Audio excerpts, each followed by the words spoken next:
I asked you guys to tell me what were the toughest objections to Christianity for you to answer, and one of the top comments came from Kamani. It says, I'm a Christian, but can you please cover why traumatic events happen to kids? I experienced trauma at a young age, and it still affected me in my 20s. As a Christian, it's hard to understand why it happened or why God allowed it to happen. It's causing me to struggle in my faith. Okay, now first off, I'm really sorry to hear that you went through something traumatic as a kid. Even though I don't know the details, still, I know that going through something traumatic as a child is hard, and most people that I know who experience some sort of trauma at an early age have wrestled with this same question at some point in their lives. So you're not alone here. Now, if I knew you in person, obviously we'd have a longer conversation about it, but since I don't, I'll just respond to your question more generally. Now, your question brings up an issue that's tougher than questions around general suffering because it's specifically about kids, and kids aren't like us. They haven't been as tarnished by the world yet, and so it's harder for us to emotionally accept the fact that kids suffer when we think about their innocence. So when it comes to specifically answering your question about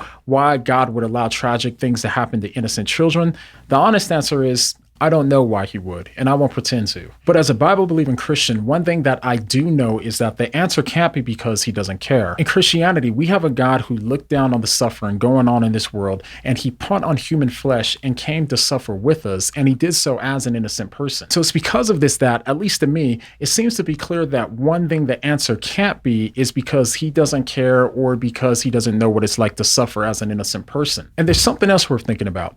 I'll never forget a time in my life where within about a year of each other, two of my friends lost their newborn babies to SIDS. If you don't know what SIDS is, it's sudden infant death syndrome, and it's when a baby who's less than a year old dies suddenly and unexpectedly without any known cause of death. Now, going through something like that would no doubt be tragic and earth-shattering for anyone that has to go through something like that, especially if it's your first child, as it was for both of my friends. But what stood out to me at the time was just how differently each one of them responded to that tragedy. The first one responded to it by becoming bitter at God, and he eventually became an agnostic leaning towards an atheist. He just didn't want anything to do with a God that would allow his newborn baby to die, and emotionally speaking, I get that. It would be hard not to get bitter at something like that. But my other friend had a different response to the loss of his newborn baby. Instead of becoming bitter at God, him and his wife responded to that tragic event by leaning on God more than ever. He said that he couldn't even imagine going through such a painful time without his faith in God. So as a result, he became more involved with his church. He spent more time studying and reading his Bible, and ultimately his faith is far stronger now than it was before it happened. By the way, I might have him on the channel one day to talk about it, but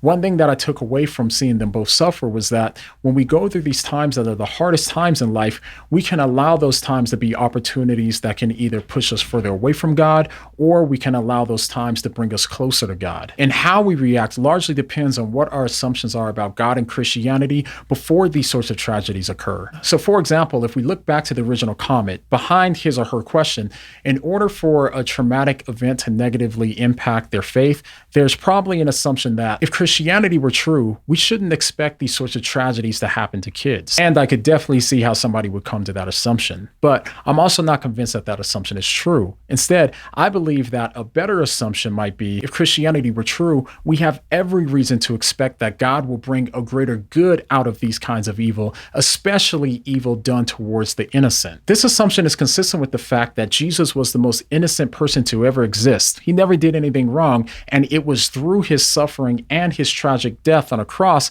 that God brought about the greatest conceivable good, our ability to live forever and to have an everlasting relationship with him. Now, when it comes to this point, I go more in depth on this point in this video, so to hear more of my thoughts on it, go ahead and click here. I also want to give a special thank you to Kamani for the question, and I'll see you guys next time.